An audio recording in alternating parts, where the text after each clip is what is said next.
Hello दोस्तों, नमस्कार। कैसे हैं आप सभी लोग प्यारे साथियों, और क्या हाल चाल है आप सभी साथियों के? क्या मेरी आवाज़ आप लोगों को तक आ रही है? क्या आप लोग सुन पा रहे हैं? चलिए, तो सभी को नमस्कार, सभी को नमस्कार, सभी को राधे राधे भैया। कैसे हो भाई? चलिए, बिहार पुलिस कांस्टेबल ऑपरेटर 2026 याद रखिएगा मेरे प्यारे साथियों। जीके जीएस के 25 सवाल यहाँ से आपके पूछे जाएंगे। ठीक है, 25 सवाल पूछे जाएंगे। इसका मतलब ये हुआ कि आपको सामान्य जानकारी आनी चाहिए।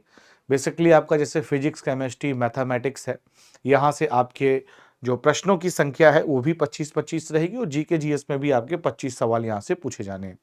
ठीक, तो कंप्लीट तैयारी आपकी यहीं पर हो जाएगी। और सबसे पहले मैं आपको बता दूं मेरे प्यारे साथियों कि इस क्लास की पीडीएफ और आपको नोटिफिकेशन जो मिलेगा वो आपको मिलेगा यहां पर। ठीक है, वो आपको कहां मिलेगा? Vivek sir text book Telegram channel पे मिलेगा। ये मेरा टेलीग्राम चैनल है, आप इसको ज्वाइन करेंगे टेलीग्राम चैनल को। और याद रखिएगा, जैसे ही आप टेलीग्राम चैनल को ज्वाइन करेंगे तो आपको क्लासेस की नोटिफिकेशन मिल जाएंगी, पीडीएफ्स मिल जाएंगी, सारी चीजें आपको यहां पर देखने के लिए मिल जाएंगी। ठीक, इसके बाद मेरे भाई याद रखिएगा, वन सब्सक्रिप्शन आपके बिहार के सारे एग्जाम का एक्सेस यहां पर मिल जाएगा। चाहे आपका बिहार एसएससी इंटर लेवल का हो, 10+10 लेवल का हो, CGL4 हो, सिविल कोर्ट हो, मध्य निषेध हो, और ऑल बिहार पुलिस एग्जाम। याद रखिएगा, आपके ऑल बिहार पुलिस एग्जाम। ठीक है, ऑल बिहार पुलिस एग्जाम्स के लिए ये सारी चीजें आपको यहां पर देखने को मिल जाएंगी। All Bihar police exams. ठीक है, अब चाहे बिहार का कोई भी पुलिस, मध्य निषेध का हो गया, ऑपरेटर का हो गया, एक सब्सक्रिप्शन में आपको ये सारी चीजें मिलेंगी, जिसमें आपको लाइव रिकॉर्डेड बैचेस मिलेंगे, स्टडी नोट्स मिलेंगे, पीवाईक्यूज मिलेंगे, मॉक टेस्ट मिलेंगे, प्रैक्टिस क्वेश्चन मिलेंगे। ये सारे के सारे आपको 1 रुपए में मिलेंगे। 1 रुपए में इसकी वैधता रहेगी वो 2 दिन रहेगी भाई। याद रखिएगा, जो वैधता रहेगी वो आपकी 2 दिन के लिए रहेगी। उसके बाद आपका ऑटो पे डिडक्ट हो जाएगा 429 रुपए। जैसे आप स्क्रीन में देख पा रहे होंगे, 3 मंथ का 429 रुपए का यहां पर है। और कोड लगाएंगे क्या? बाहुबली। यहां पर आप लोग कोड का इस्तेमाल करेंगे। ठीक है, एक सब्सक्रिप्शन पे क्या लगेगा? आप रेलवे एसएससी की एग्जाम की तैयारी कर सकते हैं, रेलवेज की, बैंकिंग की, टीचिंग की एग्जाम की प्रिपरेशन, यूपी, बिहार, ठीक है, सभी एग्जाम्स की तैयारी यहां पर कर सकते हैं। ऐसा नहीं कि आपको अब अलग अलग बैचेस लेने पड़ेंगे, सिर्फ आपको एक बैच लेना पड़ेगा, टेक्स्ट बुक सुपर पास लाइव, और ये सारे बैचों का एक्सेस आपको यहां पर देखने के लिए मिल जाएगा। ठीक है, चलिए शुरुआत करते हैं आज के पहले क्वेश्चन की तरफ। आज का पहला क्वेश्चन आपके सामने ये रहा। क्वेश्चन नंबर पहला कह रहा है कि राष्ट्रीय न्यायिक नियुक्ति आयोग किसके द्वारा असंवैधानिक घोषित किया गया है? राष्ट्रीय न्याय नियुक्ति आयोग किसके द्वारा असंवैधानिक घोषित किया गया है? तो बात करेंगे भाई, भारत का सर्वोच्च न्यायालय द्वारा, उच्च न्यायालय द्वारा, उच्च न्यायालय और सर्वोच्च न्यायालय दोनों के द्वारा, या भारत के राष्ट्रपति के द्वारा। सेशन को शेयर कर देना भाई, सेशन को लाइक शेयर कर देना भाई, सभी लोगों से निवेदन है, सेशन को लाइक शेयर कर देंगे। राष्ट्रीय न्यायिक नियुक्ति आयोग किसके द्वारा असंवैधानिक घोषित किया गया है? भारत का सर्वोच्च न्यायालय, उच्च न्यायालय और सर्वोच्च न्यायालय दोनों, या भारत के राष्ट्रपति? तो याद रखिएगा मेरे भाई, आंसर आपके सामने हो जाएगा यहां पे क्या? सर्वोच्च न्यायालय द्वारा। क्या हो जाएगा? The supreme court of India, Bharat के सर्वोच्च न्यायालय द्वारा। ठीक है, भारत के सर्वोच्च न्यायालय, यानी याद रखिएगा मेरे भाई, the supreme court of India. ठीक है, याद रखिएगा। अगले क्वेश्चन की तरफ आइए, क्वेश्चन नंबर सेकंड। दूसरा क्वेश्चन आप लोगों से कह रहा है कि सर सैयद अहमद खान ने निम्नलिखित में से किस संगठन की स्थापना की थी? तो बात करेंगे खिलाफत आंदोलन की स्थापना की, भारतीय राष्ट्रीय संघ की स्थापना की, अखिल भारतीय मॉडर्न शिक्षक सम्मेलन की, या फिर ऑल इंडिया मजलिस ए इत्तेहाद उल मुस्लिम की स्थापना की? बताओ क्या आंसर हो जाएगा भाई, बताओ। सर सैयद अहमद खान ने निम्नलिखित में से किस संगठन की स्थापना की? सभी लोग बताएंगे भाई, सेशन को शेयर कर देंगे जिन लोगों ने नहीं किया है। सारे लोग सेशन को शेयर कर देना मेरे प्यारे साथियों, जिन लोगों ने भी सेशन को शेयर नहीं किया है। ठीक है, सभी लोगों से निवेदन है कि सेशन को शेयर जरूर कर दीजिएगा भाई। ठीक है, चलो सभी लोगों से निवेदन है कि सेशन को शेयर जरूर कर दीजिएगा। ठीक है भाई, चलो बताओ क्या आंसर यहां पे हो जाएगा। सर सैयद अहमद खान ने निम्नलिखित में से किस संगठन की स्थापना की? तो मेरे भाई याद रखिएगा, आप कहेंगे अखिल भारतीय मॉडर्न शैक्षिक सम्मेलन। ठीक है, याद रखिएगा, all India Mohammedan educational conference की स्थापना किसने की थी? सर सैयद अहमद खान ने की थी। इनका नाम अलीगढ़ आंदोलन से भी जोड़कर देखा जाता है, ठीक है, इसको भी आप लोग याद रखिएगा। अगले क्वेश्चन पे आइए, क्वेश्चन नंबर 3। तीसरा क्वेश्चन आपके सामने ये रहा। तीसरा क्वेश्चन आप लोगों से कह रहा है कि किस किस सीपीएसयू ने 4 वर्षों के लिए भारतीय ओलंपिक संघ के साथ प्रमुख प्रायोजक के रूप में साझेदारी की है? ठीक है, साझेदारी की है, तो किसके साथ साझेदारी की है? तो याद रखिएगा बीपीसीएल के साथ यहां पर साझेदारी की है, ठीक है। क्वेश्चन नंबर 4 पर आइए। चौथा क्वेश्चन कह रहा है कि नरसिम्हन, याद रखिएगा, नरसिम्हन समिति की रिपोर्ट से संबंधित है बीमा क्षेत्र में सुधार, औद्योगिक क्षेत्र में सुधार, बैंकिंग क्षेत्र में सुधार और कृषि क्षेत्र में सुधार। नरसिम्हन समिति की रिपोर्ट से संबंधित है बीमा क्षेत्र में सुधार, औद्योगिक क्षेत्र में सुधार, बैंकिंग क्षेत्र में सुधार और कृषि क्षेत्र में सुधार। जो नरसिम्हन समिति है इसकी रिपोर्ट किससे संबंधित है? सेशन को लाइक शेयर कर लीजिएगा भाई, सारे लोग, सभी लोगों से निवेदन है सेशन को लाइक शेयर जरूर कर लीजिएगा। बताओ भाई क्या आंसर हो जाएगा? नरसिम्हन समिति की रिपोर्ट किससे संबंधित है? तो याद रखिएगा ये रिपोर्ट संबंधित है बैंकिंग क्षेत्र में सुधार से, ठीक है। यहां पे याद रखिएगा जो आपका नरसिम्हन समिति है, नरसिम्हन समिति, इसकी रिपोर्ट किसकी संबंधित है? तो याद रखिएगा आपकी बैंकिंग क्षेत्र में सुधार से संबंधित है, ठीक है। किससे संबंधित है आपकी? याद रखिएगा बैंकिंग क्षेत्र में सुधार से संबंधित है, ठीक है भाई, इसको याद रखिएगा। अगली पर आइए, क्वेश्चन नंबर 5वां। पांचवा क्वेश्चन आपके सामने मिलान वाला कह रहा है कि निम्नलिखित में से क्या सही ढंग से युग्मित नहीं है? 1 और 4, 1 और 3, केवल 1 और केवल 4। निम्न में से क्या सही ढंग से सुमेलित नहीं है? तो बात करेंगे मेरे भाई कि कलिंग नगर इस्पात कारखाना उड़ीसा, सलेम इस्पात खाना तमिलनाडु, दुर्गापुर इस्पात खाना पश्चिम बंगाल, चंद्रपुर फेरो एलॉय कारखाना मध्य प्रदेश। बताओ भाई क्या आंसर हो जाएगा यहां पे? फटाफट मेरे भाई आंसर बताएंगे इस प्रश्न का, यहां पर क्या हो जाएगा बताइए।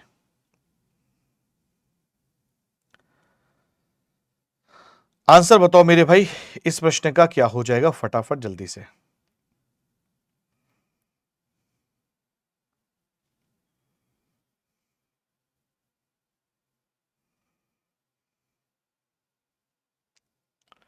बताओ मेरे प्यारे भाई।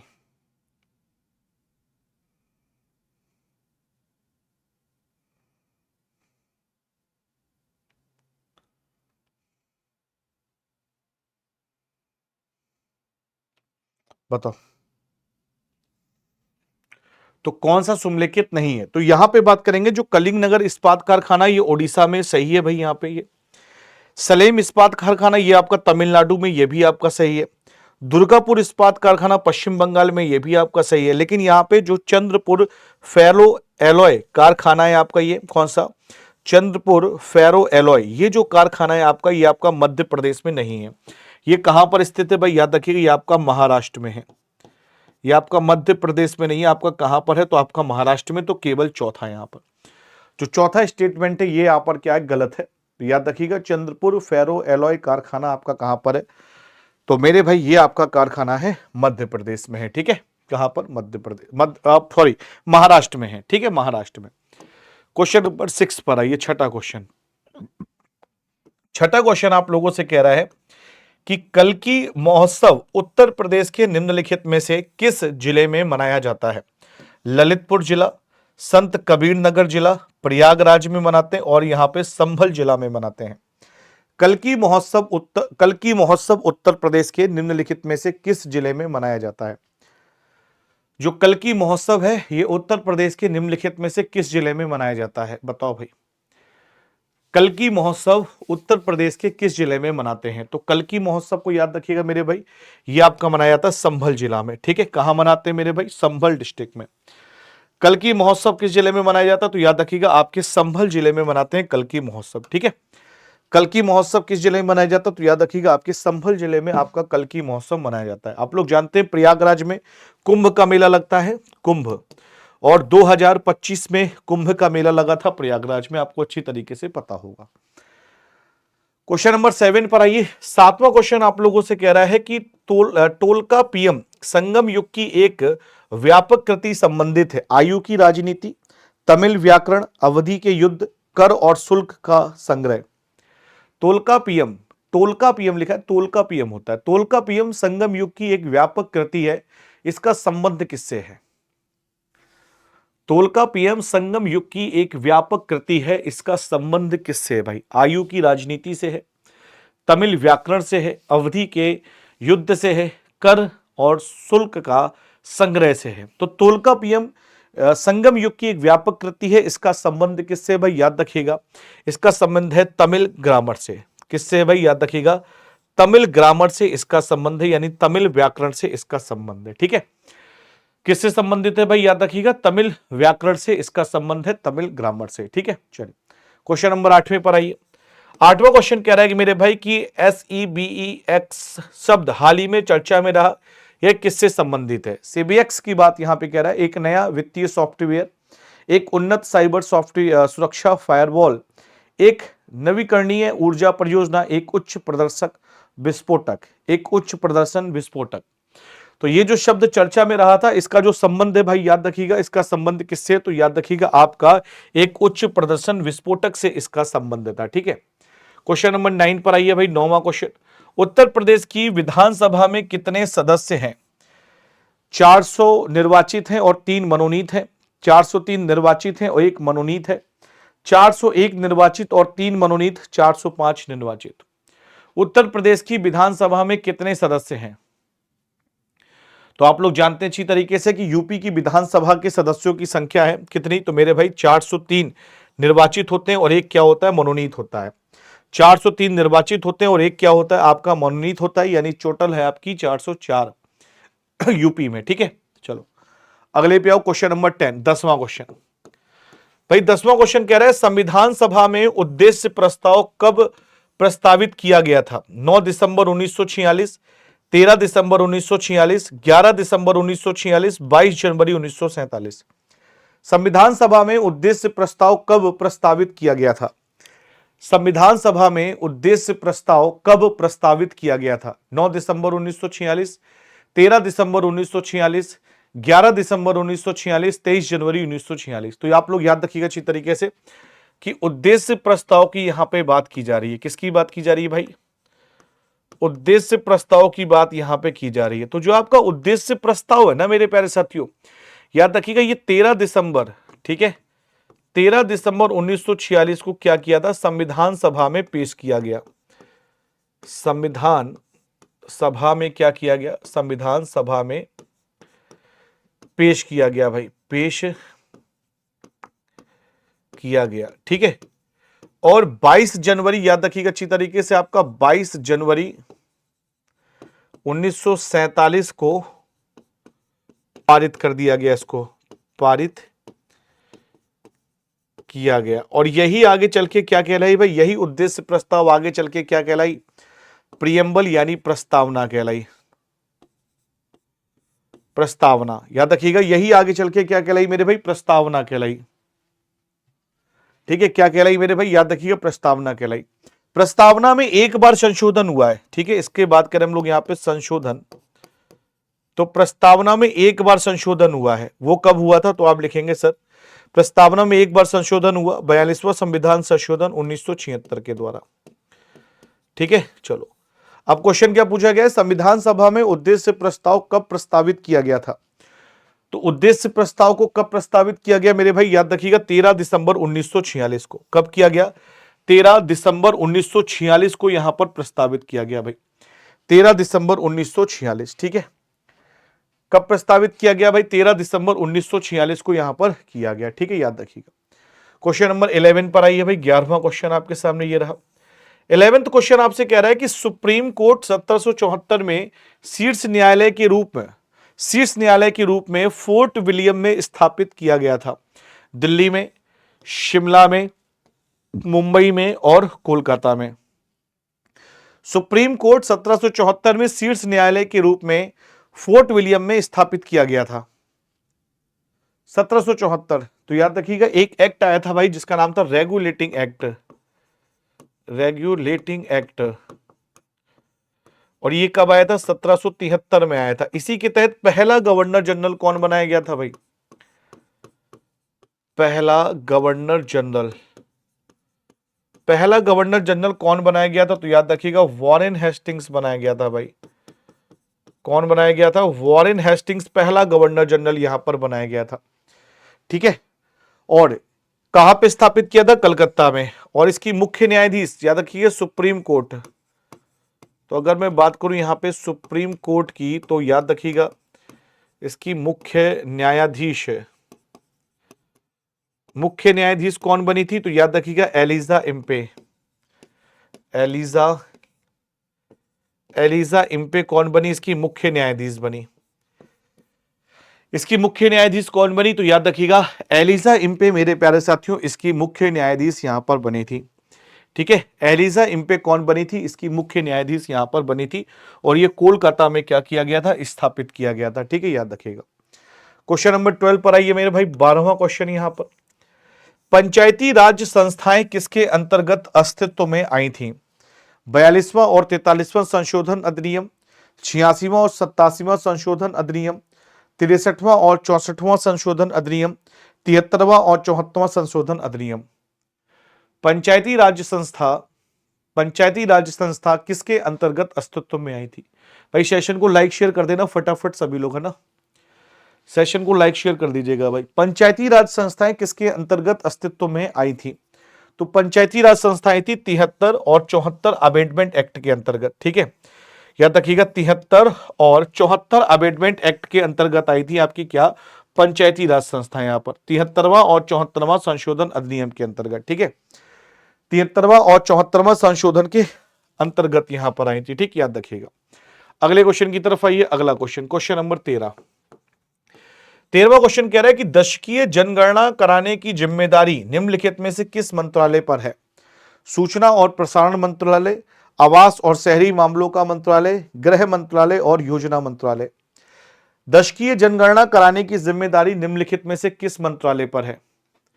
दशकीय जनगणना कराने की जिम्मेदारी निम्नलिखित में से किस मंत्रालय पर है? सूचना और प्रसारण मंत्रालय, आवास और शहरी मामलों का मंत्रालय, गृह मंत्रालय और योजना मंत्रालय। तो आप लोग जानते हैं अच्छी तरीके से मिनिस्ट्री ऑफ होम अफेयर्स यहां पर, यानी गृह मंत्रालय। ठीक है, तो दशकीय जनगणना कराने की जिम्मेदारी किस मंत्रालय में आती है? तो गृह मंत्रालय। आप लोग जानते हैं जनगणना के विषय में, भाई जनगणना के विषय में आप लोग जानते अच्छी तरीके से, जनगणना के विषय में ध्यान से सुनो।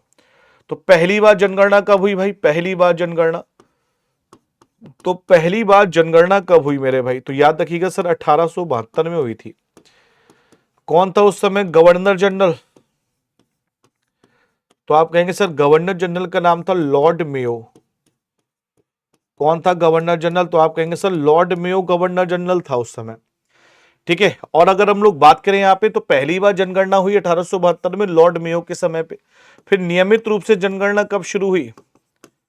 नियमित रूप से जनगणना, तो नियमित रूप से जनगणना शुरू हुई 1881 में। और गवर्नर जनरल कौन था?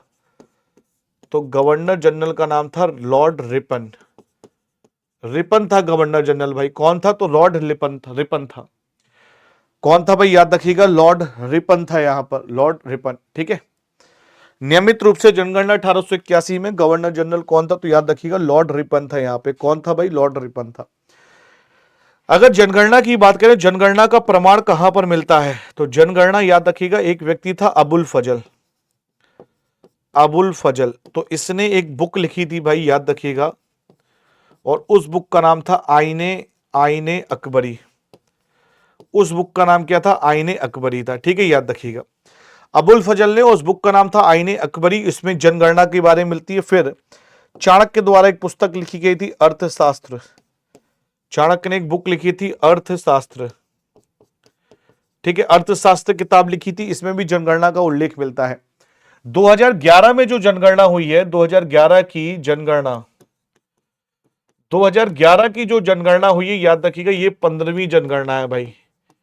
ठीक है, 15वीं जनगणना। ठीक है, याद रखिएगा ये 15वीं जनगणना है आपकी। स्वतंत्र भारत की 7वीं जनगणना है, लेकिन ओवरऑल बात करें हम लोग यहाँ पे, तो ये 15वीं जनगणना थी।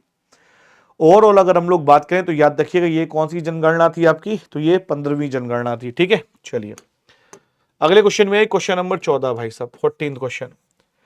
भारत के किस देश के साथ जैविक उत्पादों के लिए पारस्परिक मान्यता समझौते लागू किए गए हैं? जापान, दक्षिण कोरिया, सिंगापुर और ताइवान। भारत ने किस देश के साथ जैविक उत्पादों के लिए पारस्परिक मान्यता समझौता MRA लागू किया है? बताओ भाई। म्यूचुअल एग्रीमेंट ऑर्गेनिक प्रोडक्ट्स के लिए किसके साथ किया है? जापान के साथ, दक्षिण कोरिया के साथ, सिंगापुर के साथ और ताइवान के साथ। तो किसके साथ यहां पर किया भाई? तो याद रखिएगा ताइवान के साथ। किसके साथ किया मेरे प्यारे साथियों? तो ताइवान के साथ यहां पर यह किया है। किसके साथ? ताइवान के साथ। तो भारत ने किस देश के साथ जैविक उत्पादों के लिए पारस्परिक मान्यता समझौता MRA लागू किया है? तो याद रखिएगा आपके ताइवान के साथ यहां पर लागू किया है। क्वेश्चन नंबर 15 पर आइए भाई। भारत की न्यायिक व्यवस्था में राज्यों के उच्च न्यायालय प्रत्यक्ष रूप से किसके क्षेत्राधिकार में आते हैं? पार्लियामेंट, संसद, प्रेसिडेंट, अध्यक्ष, सुप्रीम कोर्ट, सर्वोच्च न्यायालय और अटॉर्नी जनरल, महान्यायवादी। भारत की न्यायिक व्यवस्था में राज्यों के उच्च न्यायालय प्रत्यक्ष रूप से किसके क्षेत्राधिकार में आते हैं? भारत की न्यायिक व्यवस्था में राज्यों के उच्च न्यायालय प्रत्यक्ष रूप में किसके क्षेत्राधिकार में आते हैं? तो आप लोग जानते हैं प्रत्यक्ष रूप में सुप्रीम कोर्ट के क्षेत्राधिकार में आते हैं भाई। ठीक है, सुप्रीम कोर्ट। सुप्रीम कोर्ट का जिक्र किसमें किया गया? आर्टिकल 124 में सुप्रीम कोर्ट के बारे में बताया गया। ठीक है, संसद के बारे में देखते हैं, पार्लियामेंट के बारे में मेरे भाई। ठीक है, पार्लियामेंट, पार्लियामेंट के बारे में एक बार बात करते हैं हम लोग यहां पे संसद के बारे में। तो तीन चीजों से मिलकर बनी संसद। आपकी 79 आर्टिकल में आती है। एक आपका मिला है किसके? राज्यसभा, याद रखिएगा भाई, राज्यसभा। फिर बात करेंगे हम लोग यहां पे लोकसभा और आपका राष्ट्रपति। और आपका कौन सा? राष्ट्रपति। तो राज्यसभा की हम लोग बात करें यहां पे, तो मेरे प्यारे साथियों ध्यान से सुनो। राज्यसभा की बात करें तो आर्टिकल 80 में आता है, लोकसभा की बात करें आर्टिकल 81 में, और राष्ट्रपति की बात करूं आर्टिकल 52 में आता है। ठीक है, आर्टिकल 52 में आता है। अब मुझे बताओ वर्तमान में राज्यसभा में कितनी सीटें हैं? 245। ठीक है, 245। और अगर बात करें यहां पे लोकसभा में तो 543 सीटें वर्तमान में भाई, इसको याद रखिएगा। ठीक है, चलिए तो आंसर क्या होगा यहां पे? सर्वोच्च न्यायालय इस क्वेश्चन का राइट ऑप्शन हो जाएगा। ठीक है, चलिए अगले में आइए क्वेश्चन नंबर 16। 16वां क्वेश्चन आप लोगों से कह रहा है कि उत्तर प्रदेश में प्रमुख रेल इंजन संयंत्र कहां पर है? अलीगढ़, फतेहपुर, मुगल सराय और कानपुर। उत्तर प्रदेश में प्रमुख रेल इंजन संयंत्र कहां पर स्थित है? उत्तर प्रदेश में प्रमुख रेल इंजन संयंत्र कहां पर स्थित है? अलीगढ़ क्षेत्र में है, फतेहपुर क्षेत्र में है, मुगल सराय क्षेत्र में है और कानपुर क्षेत्र में। तो याद रखिएगा कि उत्तर प्रदेश में प्रमुख रेल इंजन संयंत्र कहां पर है? तो मेरे भाई आपका मुगल सराय रीजन में है। कहां पर है भाई? आपके मुगल सराय क्षेत्र में है, यानी मुगल सराय रीजन पे आता है। ठीक है, उत्तर प्रदेश में प्रमुख रेल इंजन संयंत्र कहां पर है? तो याद रखिएगा मुगल सराय क्षेत्र पर है। ठीक है, मुगल सराय क्षेत्र पर। क्वेश्चन नंबर 17 पर आइए भाई कि भारत का कौन सा राज्य मिर्च और हल्दी का सबसे बड़ा उत्पादक है? उत्तर प्रदेश, आंध्र प्रदेश, पश्चिम बंगाल, महाराष्ट्र। भारत का कौन सा राज्य मिर्च और हल्दी का सबसे बड़ा उत्पादक है? भारत का कौन सा राज्य मिर्च और हल्दी का सबसे बड़ा उत्पादक है? उत्तर प्रदेश, आंध्र प्रदेश, पश्चिम बंगाल, महाराष्ट्र। भारत का कौन सा राज्य मिर्च और हल्दी का सबसे बड़ा उत्पादक है? तो याद रखिएगा सबसे बड़ा उत्पादक है आपका कौन सा? तो आंध्र प्रदेश भाई। ठीक है, आंध्र प्रदेश। आंसर क्या हो जाएगा? आंध्र प्रदेश हो जाएगा। तो भारत का कौन सा राज्य मिर्च और हल्दी का सबसे बड़ा उत्पादक है? तो याद रखिएगा आंध्र प्रदेश यहां पर सबसे बड़ा उत्पादक राज्य। ठीक है, कौन सा मेरे भाई? आंध्र प्रदेश यहां पे। Question number 18। 18वें क्वेश्चन की तरफ बढ़ेंगे तो पंचायती राज्य व्यवस्था में प्रथम स्तर का निर्वाचित निकाय एवं लोकतंत्र की मूल इकाई है? संसद, पार्लियामेंट है, पंचायत समिति है, जिला परिषद है और ग्राम पंचायत है। पंचायत राज व्यवस्था में प्रथम स्तर का निर्वाचित निकाय एवं लोकतंत्र की मूल इकाई क्या होती है? संसद होती है, पंचायत समिति होती है, जिला परिषद होती है या फिर ग्राम पंचायत होता है? तो पंचायती राज, अगर मैं बात करूं सबसे पहले पंचायती राज कहां पर लागू हुआ था? तो सबसे पहले याद रखिएगा पंचायती राज्य है। सबसे पहले पंचायती राज्य कहां पे लागू हुआ था? तो राजस्थान में लागू हुआ था भाई सबसे पहले। उसके बाद दूसरे नंबर पे कहां पे लागू हुआ? तो दूसरे नंबर पे, है ना। दूसरे नंबर की अगर मैं बात करूं यहां पे, तो दूसरे नंबर पे कहां पे लागू हुआ था? तो आंध्र प्रदेश में। कहां पे हुआ था मेरे भाई? याद रखिएगा आंध्र प्रदेश में हुआ था, ठीक है, आंध्र प्रदेश में। क्लियर है? चलिए, तो आंसर क्या हो जाएगा इस क्वेश्चन का? आंसर हो जाएगा ग्राम पंचायत भाई, ठीक है। क्या आंसर हो जाएगा? ग्राम पंचायत यहां पर हो जाएगा कि पंचायती राज व्यवस्था में प्रथम स्तर का निर्वाचित निकाय, ठीक है, निर्वाचित निकाय एवं लोकतंत्र की मूल इकाई है, तो याद रखिएगा आपकी ग्राम पंचायत है यहां पर, ठीक है। आपकी क्या हो जाएगी? ग्राम पंचायत। क्वेश्चन नंबर 19 पर आइए भाई। 19वां क्वेश्चन कि 1708 में गुरु गोविंद सिंह की मृत्यु के बाद खालसा ने नेतृत्व में मुगल सत्ता के खिलाफ विद्रोह कर दिया। मुगल सत्ता के खिलाफ क्या कर दिया? विद्रोह कर दिया। बताओ भाई क्या आंसर हो जाएगा? विद्रोह कर दिया।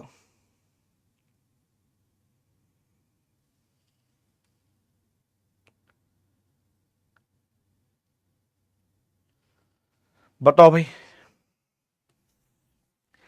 1708 में गुरु गोविंद सिंह की मृत्यु के बाद खालसा के नेतृत्व में मुगल सत्ता के खिलाफ विद्रोह किया था। किसने? तो आप लोग जानते हैं बंदा बहादुर, ठीक है, याद रखिएगा। अच्छा, सिखों के अंतिम गुरु कौन थे? तो आप सभी लोग जानते हैं मेरे भाई, जो आपके सिक्खे हैं, सिखों के अंतिम गुरु, सिखों के अंतिम गुरु कौन थे? गुरु गोविंद सिंह थे भाई, गुरु गोविंद सिंह, ठीक है, याद रखिएगा। और ये 10वें गुरु थे भाई, सब 10वें ही गुरु थे, याद रखिएगा। इन्होंने पाहुल प्रणाली की शुरुआत की थी, पाहुल प्रणाली की शुरुआत की, ठीक है। खालसा पंथ की स्थापना इन्होंने की, खालसा पंथ की स्थापना की। और इन्होंने कहा कि पुरुष, जो पुरुष है वो अपने नाम के आगे क्या लगाए? सिंह लगाए। और महिला, महिला अपने नाम के आगे क्या लगाए? कौर लगाए। क्या लगाए मेरे भाई? कौर लगाए। साथ ही साथ में इन्होंने 5K भी कहा था, 5K यानी केश, केश, कड़ा, कंघा, कृपाण और कक्षा, ठीक है, ये इन्होंने धारण करने के लिए कहा था। किसने? तो गुरु गोविंद सिंह ने। गुरु गोविंद सिंह ने बहादुर शाह, याद रखिएगा, गुरु गोविंद सिंह ने बहादुर शाह, बहादुर शाह प्रथम, याद रखिएगा बहादुर शाह प्रथम, जिसको हम लोग शाहे बेखबर कहते हैं, शाहे बेखबर, बेखबर, जिसको हम लोग शाहे बेखबर कहते हैं, इससे मेल मिलाप की नीति अपनाई थी। मेल मिलाप, मेल मिलाप की नीति अपनाई, नीति अपनाई। लेकिन मेरे भाई हुआ क्या? याद रखिएगा, हुआ यह कि गुरु गोविंद सिंह जी की जब 1708 में डेथ हो गई, मृत्यु हो गई, उसके बाद बंदा बहादुर क्या हो गया? सक्रिय हो गया। और बहादुर शाह प्रथम बंदा बहादुर के एक अभियान पे गए जिसमें उनकी डेथ हो गई। उसके बाद फर्रुखशियर, याद रखिएगा मेरे प्यारे साथियों, उसके बाद फर्रुखशियर, फर्रुखशियर ने बंदा बहादुर, याद रखिएगा, फर्रुखशियर ने बंदा बहादुर की हत्या करवा दी, हत्या करवा दी। बंदा बहादुर की क्या करवा दी भाई? तो याद रखिएगा हत्या करवा दी। बंदा बहादुर की क्या करवा दी? तो याद रखिएगा हत्या यहां पर करवा दी, ठीक है, इसको याद रखिएगा। अगले पर आइए भाई, क्वेश्चन नंबर 20 क्वेश्चन आप लोगों से यहां पर कह रहा है कि सिल्वर, सिल्वर फाइबर क्रांति किससे संबंधित है? चमड़ा, तिलहन, जूट और कपास। सिल्वर फाइबर क्रांति किससे संबंधित है? चमड़ा से है, तिलहन से है, जूट से है या कपास से है? सिल्वर फाइबर क्रांति किससे संबंधित है? चमड़ा, तिलहन, जूट और कपास। सिल्वर फाइबर क्रांति किससे संबंधित है? तो सिल्वर फाइबर क्रांति का संबंध किससे भाई? याद रखिएगा आपके कॉटन से यानी कपास से है, ठीक है, ठीक है भाई। सिल्वर फाइबर क्रांति किससे संबंधित है? तो आपके कॉटन से यानी आपके कपास से इसका संबंध है भाई। सिल्वर फाइबर क्रांति का संबंध किससे? तो याद रखिएगा आपके कॉटन से है, ठीक है। चलो क्वेश्चन नंबर 21, 21वें प्रश्न पर आइए भाई कि निम्नलिखित में से कौन सी एक वृक्षारोपण फसल है?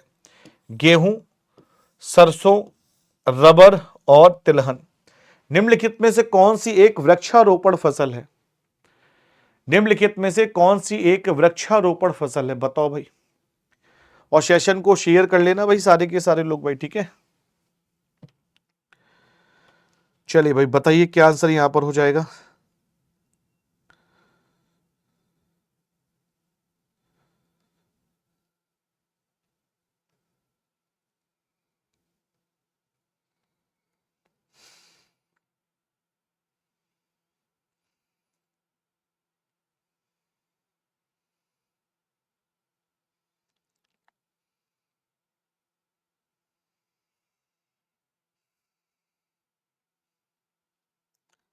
और सेशन को सभी लोग लाइक शेयर कर लेंगे भाई।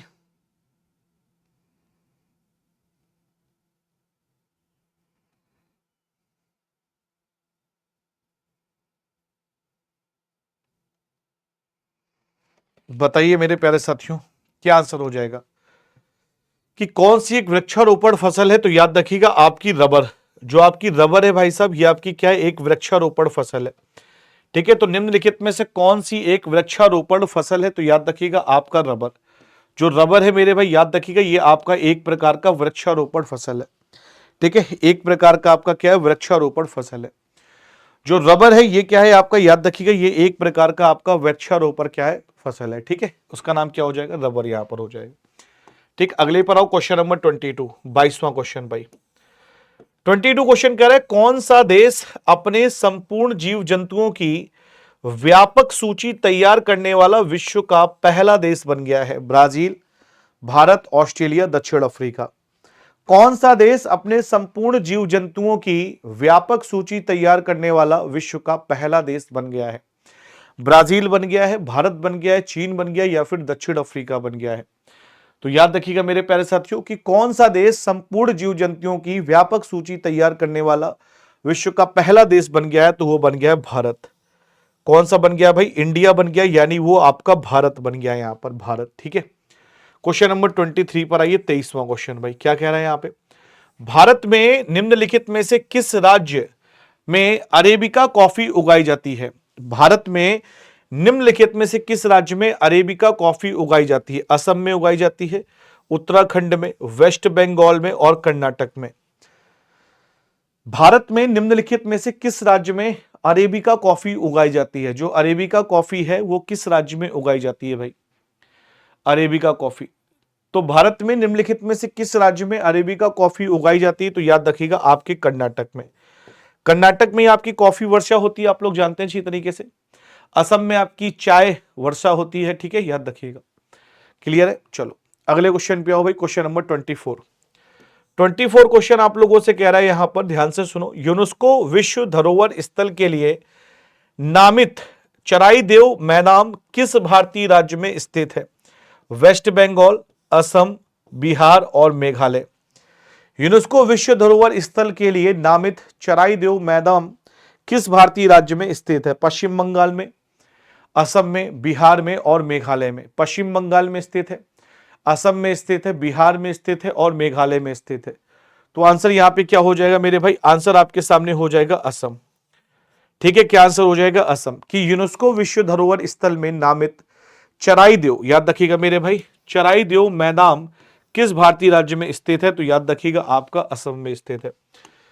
क्वेश्चन नंबर 25 पर आइए भाई, 25। ठीक है, उस तूफान का नाम बताइए जो हाल ही में जैमका में आया और अब कैमेन द्वीप और मैक्सिको के युकाटन प्रायद्वीप की ओर बढ़ रहा है। तूफान बेरिल, तूफान मारिया, तूफान इरमा, तूफान सैंडी। हालांकि ये क्वेश्चन थोड़ा ओल्ड है, लेकिन कह रहे हैं कि हाल ही में जमैका में आया था, जमैका में तूफान तूफान बैरिल आया था भाई। ठीक है, तूफान बैरल यहां पर आया था। ठीक है, याद रखिएगा, हरिकेन बैरल यहां पर आया था, हरिकेन बैरल।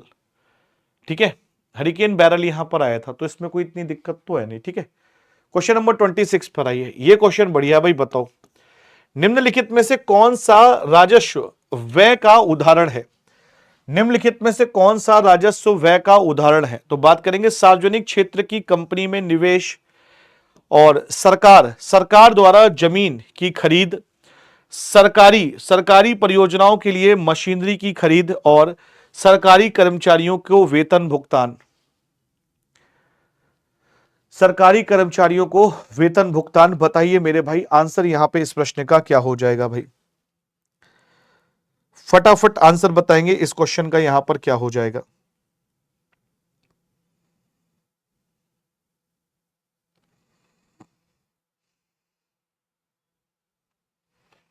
बताओ मेरे प्यारे साथियों।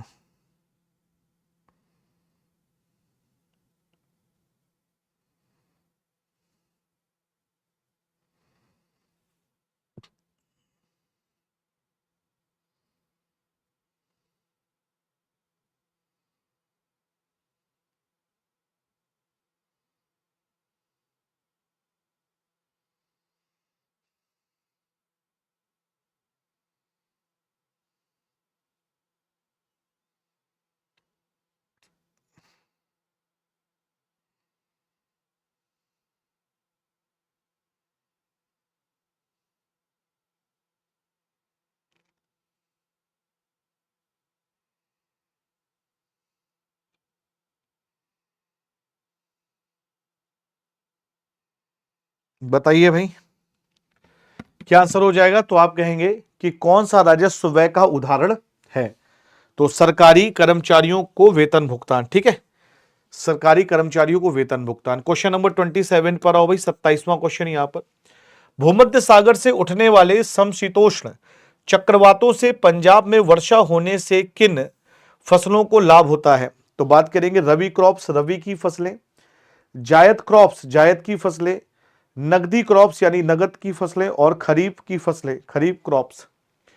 भूमध्य सागर से उठने वाले समशीतोष्ण चक्रवातों से पंजाब में वर्षा होने से किन फसलों को लाभ होता है, किन फसलों को लाभ होता है।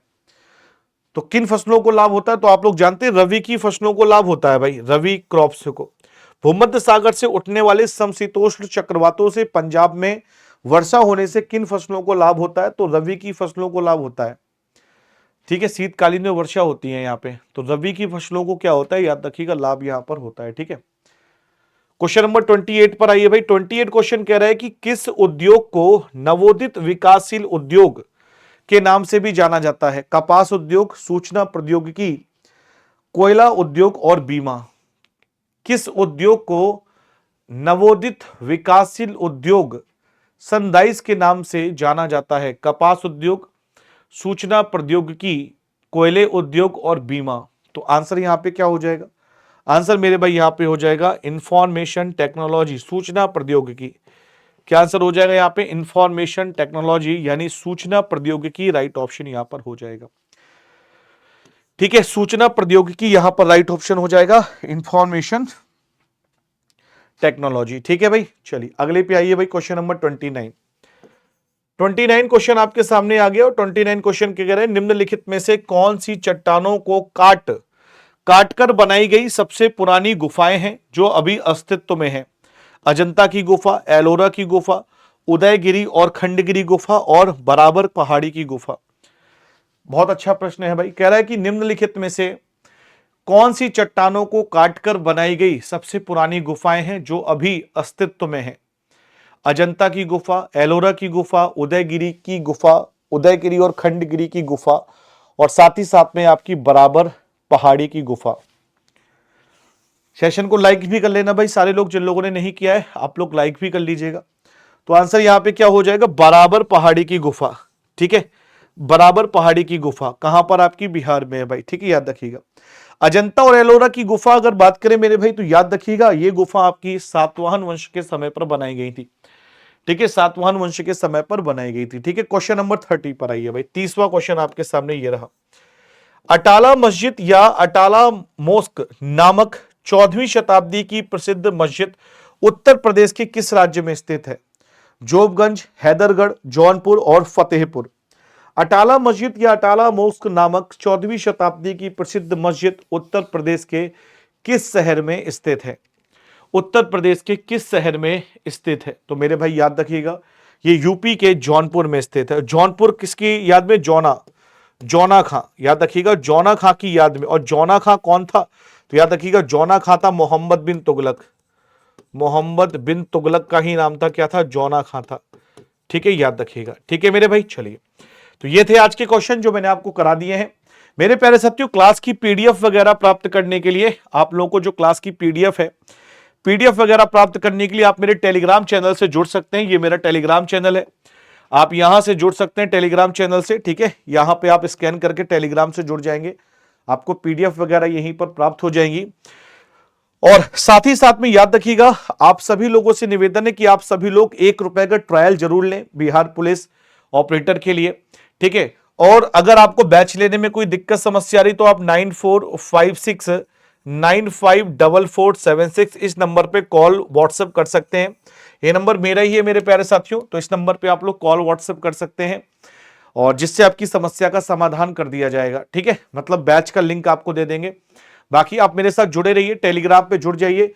₹1 का ट्रायल है, आराम से ले सकते हो, उससे ₹1 में आपको सारी चीजें मिल जाएगी। डिस्क्रिप्शन पे लिंक लगा होगा, उसमें लिखा होगा ₹1 वाला, डिस्क्रिप्शन पे लिंक दिया हुआ है, वहां से क्लिक करेंगे, 2 दिन के लिए रहेगा, देखो यहाँ पे लिखा हुआ है start trial ₹1, auto renew after 2 days, 2 दिनों के बाद आपका और ऑटो रिन्यू हो जाएगा। याद रखिएगा, अगर आप कोड बाहुबली, जो नीचे बाहुबली कोड लगा हुआ है वो लगा के लेते हो 429 रुपए का मिलेगा। अगर आप कोड नहीं लगाते हो तो आपके 499 रुपए डिडक्ट हो जाएंगे। तो मैं कह रहा हूं कि आप लोग कोड जरूर लगाओ, है ना, आप जरूर कोड लगाइए, बाहुबली कोड लगाइए, डिस्काउंट पाइए। और भी आपको इसमें बहुत सारे फीचर्स मिल जाएंगे। आप अनलिमिटेड मॉक टेस्ट लगा सकते हो, अनलिमिटेड, एसएससी के भी, रेलवे के भी, टीचिंग के भी, Bihar, UP, unlimited mock test और अनलिमिटेड ही लाइव एंड रिकॉर्डेड क्लासेस भी आप लोग यहां पर देख सकते हो। ठीक है, चलिए, तो मेरे प्यारे साथियों आज के लिए इतना ही। फिर मुलाकात करेंगे आप लोगों से नेक्स्ट क्लास में। तब तक के लिए Jai Hind, Jai Bharat, thank you so much, bye bye, take care, Radhe Radhe.